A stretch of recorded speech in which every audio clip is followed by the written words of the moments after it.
Most people know today's guest as a multiple seven-figure earner in business. She received an honorary doctorate from Trinity International University of Ambassadors, where she also received the Lifetime Achievement Award from the 44th President of the United States. She's also a licensed Christian counselor. But most importantly, she's my wife, Dr. Tonya Joyner Scott. Let's get into the interview. Hey, so Dr. Tonya, welcome to the show. Thank you. It's good to have you here. It's good to be So, here. guys, I'm really excited. I mean, you guys have heard all the amazing things that my wife has done. So, I'm going to take the liberty. Can I call you Tonya? I'm just going to call you Tonya. Please All do. right. So, I'm just going to call her Tonya. Right? Not Snookums? Oh, well, I could do some of this, right? So, let's get right into this. Behind the bio, it's a platform. We want to get behind the story. Now, I know some people that are watching, they know you. Some people actually don't. So, what is something about you that most people don't know? Let's go behind the bio. Let's go behind the story. So, something that most people don't know. Well, this is something that I do talk about, but for those who don't know me, but may have heard a little bit about what it is that I've done or what it is that I'm doing, something that I can say is behind my bio is just the low self-esteem, lack of confidence, being a people pleaser. Wow.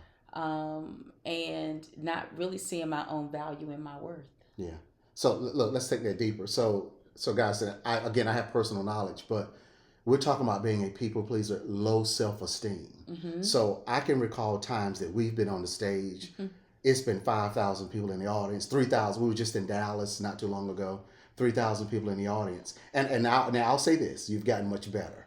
But in times past, Tanya will be on the stage in front of thousands of people and just rock it. Then we'll go behind the stage, take the mics off or whatever, and she's like, "How was that? Did I do okay?" And go right into that self deprecation, if you will. I mean, where does that come from? Let's take that deep, because some people that are watching, Yeah. they identify with this. Yeah, So yeah, I'm sure it's definitely not something that I'll say is abnormal. I'm yeah, not the only person. There are many people who deal with it. I think the thing for me that even makes sense a little bit is, we have principalities, spirits and principalities that come after us, yeah, and there's nothing new under the sun. And what it's done for other people, it also does to me, to you. It could right. possibly happen, and that's pretty much the thing. It is something that many of us have to deal with when you don't feel good about yourself. So you talk about being on the stage and coming off and questioning how well I did and all of that. So people pleasing, yes, but then also just the fact of not feeling good and confident in who it is that I am. So seeking a lot of validation, desiring to hear from others as to how they felt that I did, opposed to Right. me just knowing it myself. That's good. And that's really big. A lot of people don't know that. A lot of people have no understanding of that, to realize that it's okay. That it's Wow. okay to think highly of yourself, that Yeah. it's okay to love yourself, that it's okay to pat yourself on the back. And I think a lot of times we misunderstand humility, and we see pride as something that, kind of makes us think, if I think this way, then that must mean I'm being prideful, when it's Right. actually not. It's completely opposite. Right. But to really humble yourself, it's the humility comes in knowing that the gift that you have isn't something you gave yourself, but it came from God. Now it's been up to me to honor Him with my gift, Right. as to what it is that I do, how I go about doing it, and knowing that that's still an edification to Him. But I had to come to that understanding. Okay. And when it All right. happened, things shifted. Okay, so that's good. So coming to that understanding. So everybody that's listening, the people that are listening, if they identify with that low self-esteem or not feeling good about myself, what are some of the things that you implemented to begin to kind of char yourself out of that? You begin to just dig at it to come up, because I mean, we're all getting better, Right. we all have our own our pathway that we're going down, but this one is specific to you. So the people that are listening that deal with that, what are some things that it took you to kind of start getting out of that? Well, my tagline speaks to that a lot. Exposure brings closure. Anything that remains hidden simply grows. But when Okay. I exposed it, when I was able to communicate it, when I was able to talk about how I was feeling, then that's when I was really got to the place of being able to break the things off of my life. Did it happen immediately? No, it was a process. Right. Even earlier, I picked up my phone just to read the word. I was hearing. I wanted to read, and I'm listening, and I'm hearing resist the devil, and I'm like, resist him, yeah, and he'll flee from you. But there's a part before that that says submit yourself. Well, when I open it up, it begins to speak about we quarreling amongst each other. Why are you doing that? And it's from coveting, it's jealousies, it's when you want things that other people have and you don't have it yourself, so it brings about these types of behaviors. Wow. So all of this right here has a lot to do with it. So the moment we're able to share and to talk about how we're actually feeling, that's when the unlocking takes place, because then you're able to find out what is it that's caused this. That's the exposure. To expose it, now I see what to do to bring about the healing, and that's how I bring closure to it. And this is a process, and it's something that I've learned, and something that I do, something I still do even now, because it's what works. Right. Okay. All right. That's good. So you said something that caught my attention. You said you exposed it. Exposure brings closure. You exposed it to someone. Now, I happen to be that person. I'm your spouse. But what about someone who do they talk to? Someone you trust. Yeah. Someone you trust. I mean, who is it you can? Always we go to God. Always we go to God and talk with him. But is there someone in your circle? Who is it that that has your heart? You know that they have your best interest at heart. That's good. And that you can talk to and that you can share with. Not looking for the person who's going to always tell you what you want to hear necessarily, but what you need to hear. And that has a lot to do with it as well. And that's what you do. I mean, there's got to be someone in the circle, and I'm pretty sure there's some people who think there is no one. There's someone. Right. Here's there's interesting. Someone. Yeah, I'm sure the people that are watching, they're probably, number one, they are surprised that you've dealt with this, right? I've heard that before. Yeah, extremely surprised. And this is a whole nother show, but the person who you speak with, me, as your spouse, the one that has to help you through that situation or be there for you to articulate that situation. That's a whole nother kind of segment that works well together, especially with the right person. But like I said, I'm sure people are surprised to hear that you deal with that. So what I'm hearing is, first you have to identify it, right? And then you have to expose it to someone else to begin to get it out. So what is the step after that? Because we're talking about people see the success that you've had.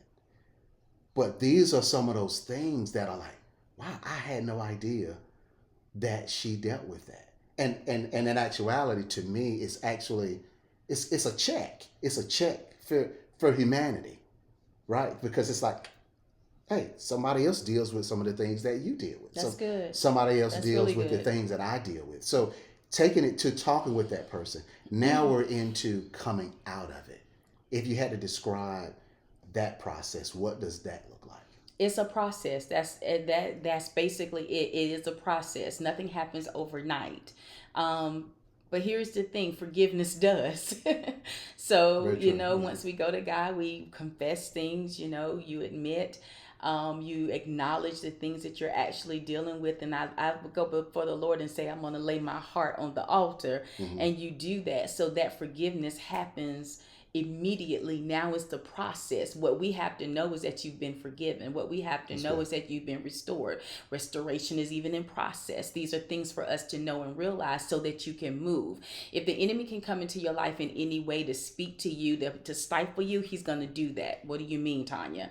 It'll be a matter of trying to have you to reflect on, remember when, think about the things that once happened, and you will find your mind going there. And that's where he is having a ball. It's a playground for him because he's keeping you from actually moving ahead in your desires, the things that God has for you to do. So just know, and the thing that I've learned and, would still have to remind myself of even today is, and I made a post even recently saying, it's okay. It may not always feel like it, especially when you're in the moment, Mm-hmm. but it's okay. Wow. So you keep going. And that's what I've had to do. You keep going. You make mistakes. You err. It's okay. Yeah. It's okay because we're human, like Mm-hmm. you said. But he's the one that restores.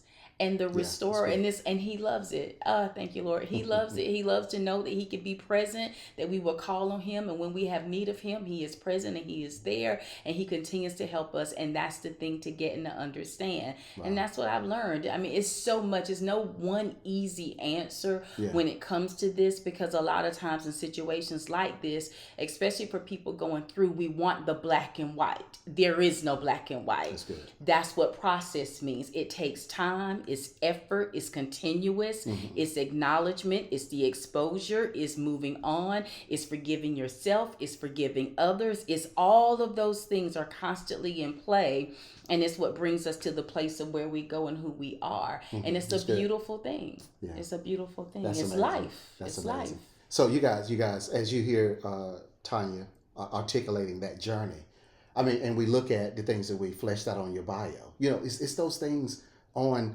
social media that you see, the highlight reels, and it's all exciting, blah, blah. But behind the scenes is where the true, I believe, where the true growth takes place. And the things that you shared with us I agree. is that, you know, I've dealt with these things. I've had the low self-esteem. I found somebody I can talk with. Here's some things that I started doing, and it's a process. And I think that speaks to a lot of what people deal with that's not on your bio. So this has been a great conversation. So listen, what's happening now? Like what? So but now, well, let me say this: having the things that you said you've dealt with low self-esteem and those kinds of things, being a people pleaser, it keeps you from walking and stepping into areas that you know you're called to do. Some business ideas that you get, some things that you've done. So, and you know, of course, we've talked about some of the things you've already accomplished, but what's something that's on the horizon now that the people need to know about? Anointed for AI. Anointed for AI. Anointed for AI. You got, okay, so tell the people about this, because we know that AI is a beast, and it's only getting larger. That's right. It's all a part of the new, quote unquote, world that we're going into, if I can put it like that. So, yeah, tell us a little bit about that. The artificial intelligence, this is the new era that we're actually in. Several eras that we actually have lived through. And the thing that we all need to realize is if we're alive in this day and age, then we are ones that should be learning about it the same way they had to do in the industrial age as well. I mean, we they had to know how to live when that era came. So do we. So that's why it was pretty much birth. My thing was, I've got to understand it. I can't take ownership of anything or be involved in anything that I don't have confidence in. So I began to study. And in doing so, it helped me with an unlocking. And that's what I'm getting ready to bring with Anointed for AI. Wow. Anointed for AI is because we are it. And if I can really get specific with this, my thing was dealing with the church. I was thinking about the church. And I felt like oftentimes we are a group of people who are left behind. Why? Because we question, which is not a bad thing. We should.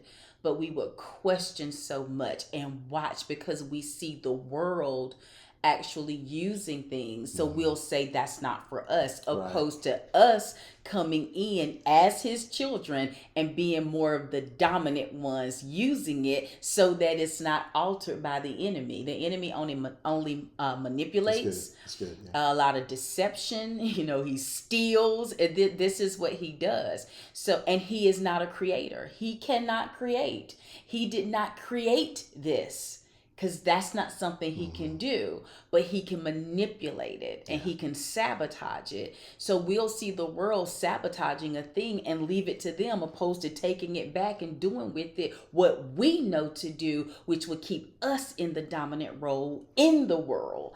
We're in it, but not of it. So what are we going to do? So that's where my mind was. And I said, I've got to really understand this, because it's pretty clear that it's not going anywhere. AI is here. Yeah. It's not going anywhere, and we need to learn how to use it. And I've done that. And the thing that was really remarkable for me is it helped me to hear myself better. And that's what I'm bringing to the table. So right now, I've got some women coming and some unlocking that's about to take place. Wow, that's cool. So we're talking about, and I don't know when you guys are seeing this, you could be seeing it prior to the master class or even long after the master class. So you're starting with the master class and then you're going from there.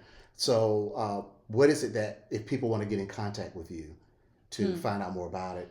That's such a good question. I would go to anointedforai.com. Okay.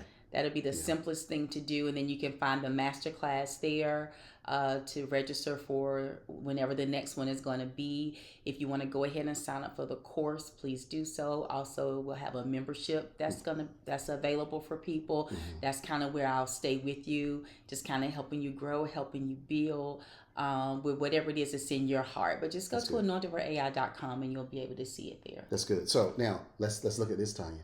Had you not started getting out of the people pleasing or getting out of needing people pleasing, exposing the thing, we wouldn't have Anointed for AI. Very true. And see, that's where Behind the Bio comes in. At is expelling those stories, right? Extracting those stories that it's going to take to actually get you to move. Looking at people who've already established some things. So I think this has been a great conversation, Tonya. So I got a rapid fire question for you. Uh-oh. What is success? That's a hard question. I have no idea, really. Success is really based on the individual. Sometimes people attach success to an outcome, and I guess in some ways it is an outcome, but what outcome? Sometimes it's that tangible thing, but what about an emotional thing? That's It could be several things. Who are you? What do you want? What are your desires? What is it that God has put inside of your heart? And then wherever you see yourself, from wanting to buy a house, is that success? Wanting to travel the world, is that your success? Wanting a family, is that your success? Being in good health, is that your success? What is it? There's several things that will have me live a successful life, but it's specific to me, pertaining to me. And that's another place of being okay. Because not everybody wants what you want. And not everybody understands why you want what you want. But as long as you're okay with who you are, who God has called you to be, you're in alignment with Him and doing what He's asking, okay. That's good. That's good. I was sitting here thinking, because you really broke this down. Because Earl Nightingale says it's the successful realization of a worthy ideal. That's what success is. So it's whatever you set your mind to do and you actually get it done. So thank you for sharing that. Yes. Absolutely. So guys, listen, this has been Behind the Bio. I'm your host, Dexter L. Scott. Thank you, my guest, Dr. Tonya Joyner Scott. Look, make sure you subscribe to the channel. Go ahead and get this video a like and subscribe to the network. We're going to be back with some more inspiring stories. We'll talk to you soon.